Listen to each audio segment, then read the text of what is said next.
subscribe, like, share.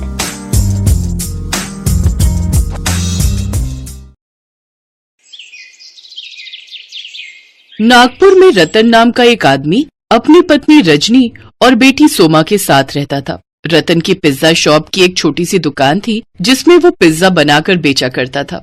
उसके हाथ के पिज्जा खाकर गांव में सभी उसकी जमकर तारीफ करते थे।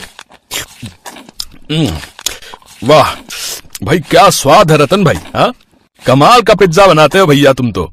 भले ही तुम्हारी दुकान थोड़ी छोटी है, लेकिन सस्ते दाम होने के कारण हम गरीब भी इस पिज्जा का आनंद ले सकते हैं। हाँ, ये तो बस आप सबकी दुआएं और ऊपर वाले की मेहरबानी है, जो दाल रोटी का गुजारा निकल ही आता है।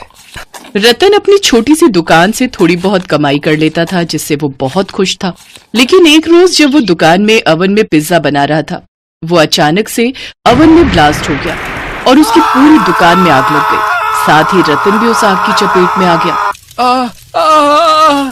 बचाओ बचाओ! आग में झुलसने के कारण रतन के दोनों हाथ जल गए। अब उसने बिस्तर पकड़ लिया। ये क्या हो गया रजनी, मेरी तो कुछ समझ में नहीं आ रहा। अब घर कैसे चलेगा? कमरे का भाड़ा, सीमा की स्कूल की फीस और घर का खर्चा अब कैसे होगा? ना तो दुकान रही और ना ही मैं ठीक रहा। आप दुखी क्यों होते हैं जी? आपकी जान बच गई, यही हमारे लिए काफी है। और घर की चिंता आप मत कीजिए, मैं कुछ न कुछ काम ढूंढ लूंगी।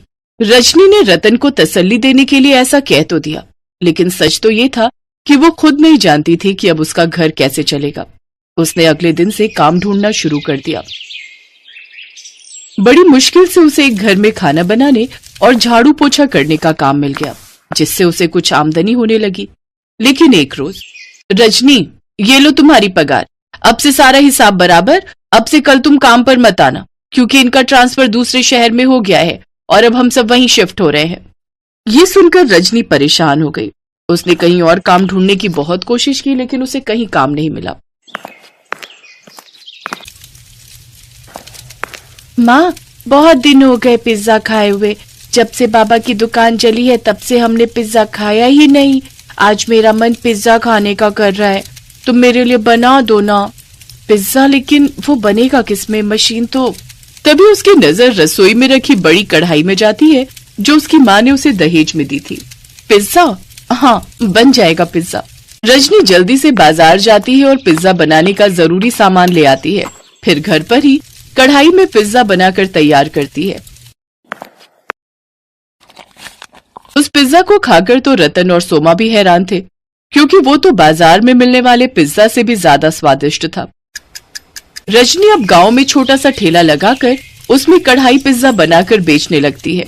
उसके ठेले पर कढ़ाई पिज्जा का स्वाद चखने के लिए पहले ही दिन लोगों की भीड़ लगना शुरू हो जाती है और कढ़ाई पिज्जा खाकर तो वो सब खुशी हो जाते हैं। वाह वाह भाई वाह, क्या स्वाद है! इसका स्वाद तो पहले के पिज्जा से भी ज्यादा स्वादिष्ट है भैया। हाँ, ऐसा लग रहा है जिंदगी का असली मजा तो कढ़ाई पिज्जा खाने में ही है। वाह वाह भाभी, आपने तो कमाल ही कर दिया। जी शुक्रिया। अब रजनी की उस छोटे से ठेले पर दुकान से भी ज्यादा कमाई होने लगती है। लोग उसके कढ़ाई पिज्जा का वीडियो बनाकर सोशल मीडिया पर डाल देते हैं। अब रजनी खूब कमाई करने लगी।